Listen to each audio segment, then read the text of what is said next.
Nigel, you're promoting a book that you wrote. It's called Phil Taylor, The Motörhead Years, 1975 to 1992. And I'm adminning a Facebook group called Motörhead The World. And I thought it would be great to catch up with you and have a discussion about your work. Let me grab the thread. You were talking about, I want to connect some dots on your writing and what you just discussed, of course. And you were talking about getting into black metal and moving all the way into the Nordics and kind of starting off in the new wave of British heavy metal. And seeing the thread, seeing the connection that goes between these acts. And I think for people who aren't necessarily musicians themselves, it's very difficult to recognize that these things are connected, right? So if you go from the heavy influence on black metal, where all of them will tell you, oh, Motörhead. Yes, Motörhead, they listen to it, they know it, they internalized it. When they sit behind a drum kit, it's in their heads. So when they make their music, Motörhead is at the bottom of it. It's underneath, it's underpinning the foundation.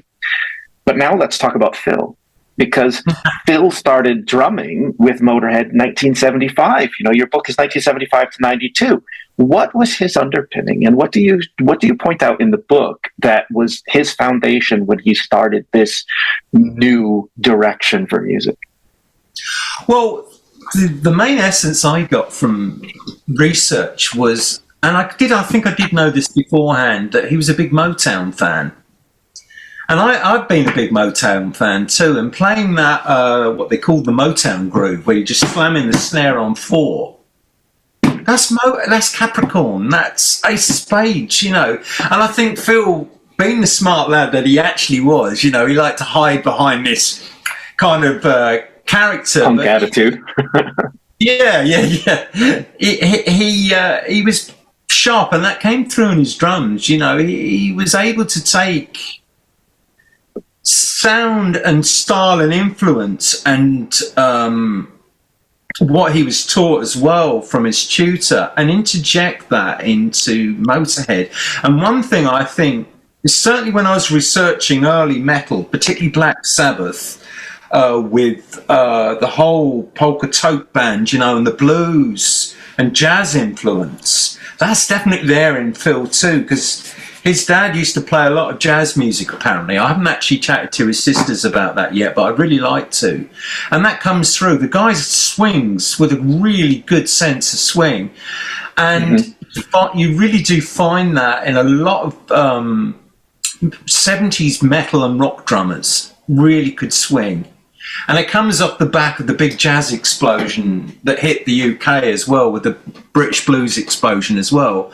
That a lot of those guys were taught jazz. You know, there was no formal teaching for metal because it wasn't really a thing. So it actually grew out of this jazz bed, which was, you just would not believe it, would you? But I'm sure you know, as a guitarist, when you're learning modes and all that kind of thing.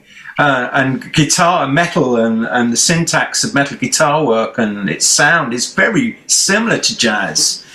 I find that really interesting that you went there, right? Because you, personally, I would think of Lemmy's famous phrase, right? So you know, we're not heavy metal, we're rock and roll. Right. Yeah. So the basis of R&B, rock and roll, Motown, and oddly, most people don't say it, jazz. I would go there as well. I do believe that there's an obvious of the time influence of jazz that's present, but most people don't identify that, I wouldn't think.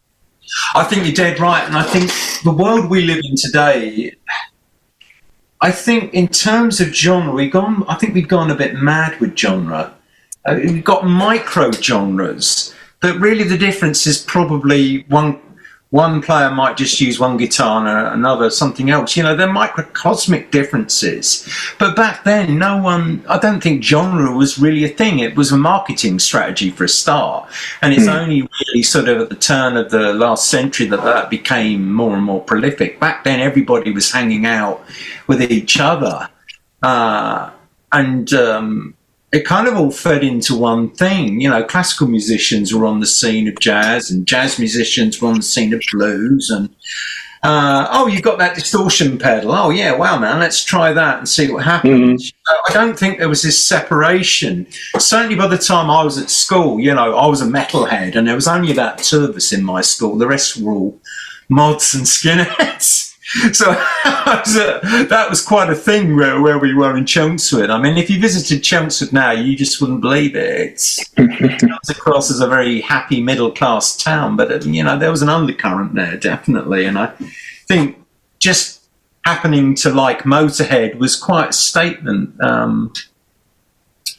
But yeah, definitely, I guess, getting back to your question, you know, Phil, he had a great sense of swing. He was a very natural player. And from what I read, I think he gave an interview to a guy called Sam Dunn, who did the Metal Evolution series. Really good documentary series. I think it was shown on Channel 4 or something. And it went through all the genres of metal. Absolutely brilliant. And he interviewed, they've now become their own like YouTube TV channel, I think, and he interviewed Phil, and in that he managed to get out of Phil quite a lot of really juicy information about his early days, and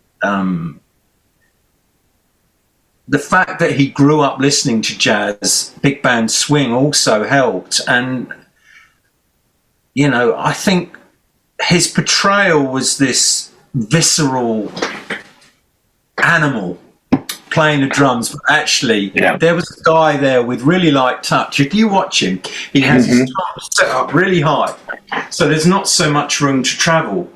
Yeah, they're kind of level with each other, yeah? He'd never move, you know, if he played like that, he'd never move quick enough. You couldn't play fast like that. So he had big drums, so they in tight control. In a lot of control and really good finger work, you know. Well, let me take you there, if I may. You shared with me a video that you did just recently to help with your promo, which is you playing no class. And that, I think, exemplifies something I see in his early drumming, and that's the hi-hat control. I mean, he's definitely very early on about the hi-hat and about emphasizing using the hi-hat. Where I wanted to go with that is, would you say that his style changed in this time, and how would you describe that change, right? When we have these really early kind of, let's say, late 70s, early 80s performances into the early 90s, what kind of transformation do you see in his choice of style? Well, I think one key characteristic, and certainly with Lemmy being around, Lemmy's bass, as I'm sure you well know, is more or less played like an electric guitar, really. It's mid-range, it's not low-end, and that left a big space in the sound. You know, you wanted to sound big, loud and heavy, but you're actually quite trebly and twangy. It doesn't carry that sound. So Phil was left with this problem, really, of how do I fill that sound?